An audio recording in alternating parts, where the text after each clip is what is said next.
What's up, YouTube? Happy holidays, happy Christmas, Hanukkah, Kwanzaa, whatever you guys celebrate. Heartbreak Cat's going to be answering your guys' questions today, and also show what he got for Christmas. So yeah, first of all, for those of you who don't know, I usually animate with this camera. It's got, I don't know what it's got, but anyway, I got a better version of it for Christmas. It's like twice as good image quality and like zoom and all that other great stuff.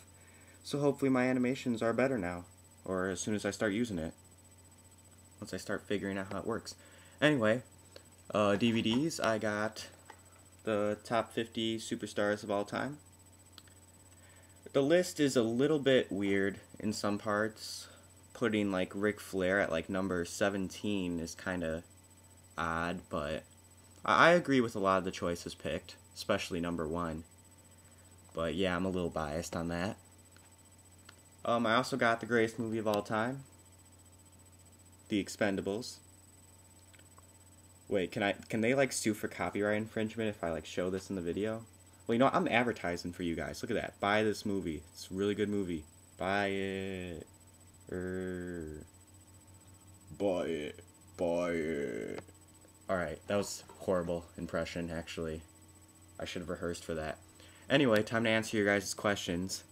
A lot of you guys want me to make a short film like another fellow animator, TTF Forever, does. You know, he's a really awesome animator. He makes some really good stuff. And, you know, I always wanted to do something like that. I've always come up with ideas for like the past few years. I've always been thinking about like stuff I wanted to animate like that. And then I never really did it, so hopefully I can finally start doing some of the stuff like that now that I know you guys really like to see that. So, the King of Motion asks, or suggests I should make a video collage of how far I've come from the beginning, present, and middle, and all that. Thing about that is, it would kind of be hard to make like a documentary like that of like my whole career like that, in animating. Mainly because,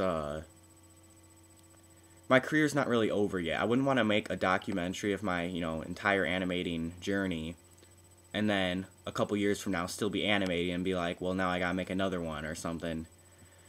I think I'll just wait on that for a while. I still am gonna do that thing where, you know, I commentate on my older videos and, you know, sort of reflect on them. So I'm gonna kind of be doing that, but I don't think I'm gonna be doing a whole collage of my entire thing yet. I'd rather save that for another time. Maybe my 5th anniversary, who knows. He also thinks I should name the top 5 animators besides me.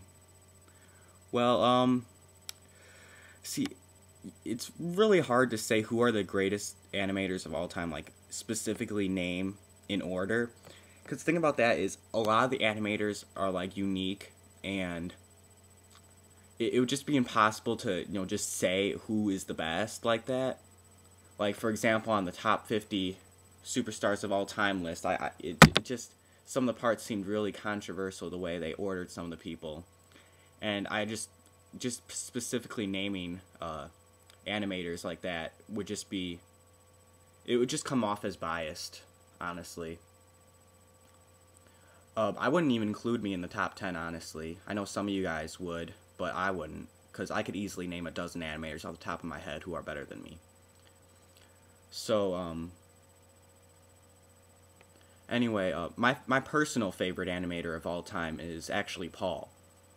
For those of you who don't know who he is, I'll probably put some kind of link above my head.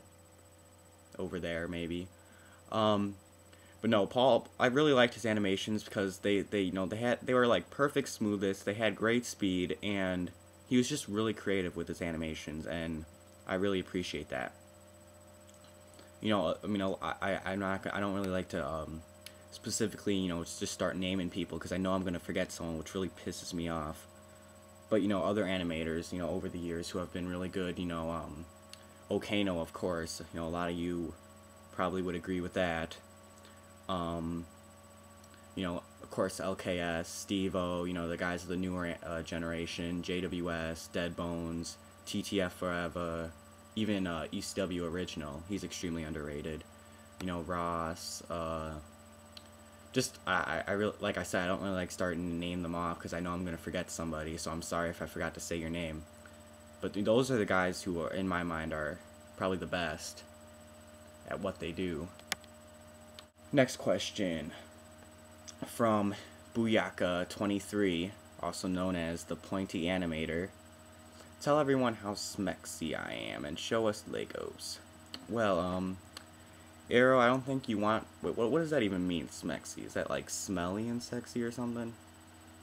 I don't know. So yeah, Arrow, I'm not going to tell everyone how smelly and sexy you are. So, but yeah, Arrow, you know I kid. I love you. So, yeah, show us Legos that I have. Well, unfortunately, like I told you before, Arrow, I did get rid of my collection. I gave them to my little cousins who wanted them more than I did at that point. I used to love Legos when I was a kid, but I do have one little Lego figure left, and I want you guys to guess who this is, actually, who I was trying to make. Who do you guys think I was trying to make here?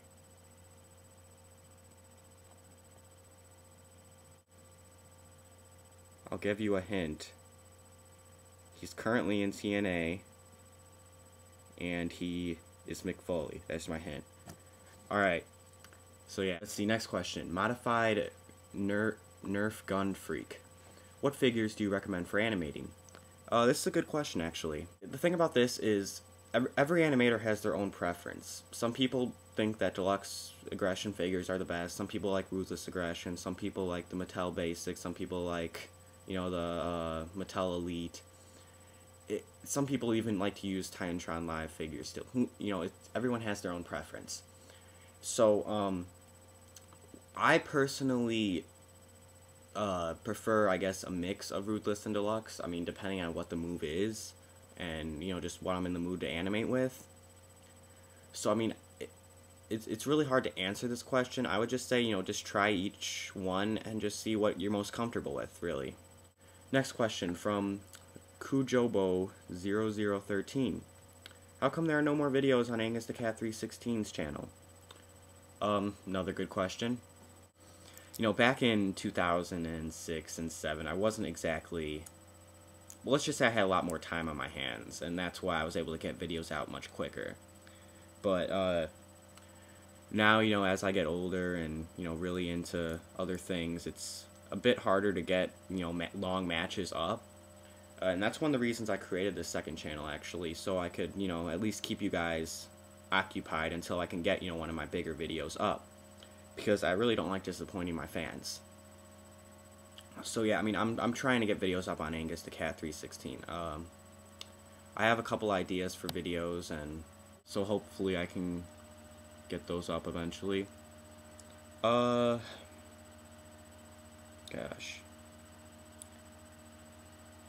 Oh, this next one's from Dude 1996 Skate and Bike, another great animator. How big is the kitty cat? About 14 pounds, actually. Next question is from Don Martin Cohn. I'm sorry if I pronounced that wrong. What about the Elimination Chamber? Another good question. Basically, I have 5 matches for the pay-per-view coming up, and obviously the Elimination Chamber is the main event. So it's definitely going to be a long time before it comes out. And I'm pretty sorry about that, but I really hope I can start the pay-per-view sometime in January. I think I'll be able to start filming it then. So hopefully I can. Final questions are from Mr. Rocky 619. He's pretty good too. First one, why don't you move your mouth when you talk? And more for that matter, how am I talking while I'm half asleep? Well, 'cause I'm that damn awesome. Next question, do you like liver or milk better? Prefer milk, actually. And final question, are you neutered? Well, that's all we have time for questions today. I'm the Heartbreak Cat, and keep sending in questions. I'll be sure to answer them once I get enough, you know, for another video.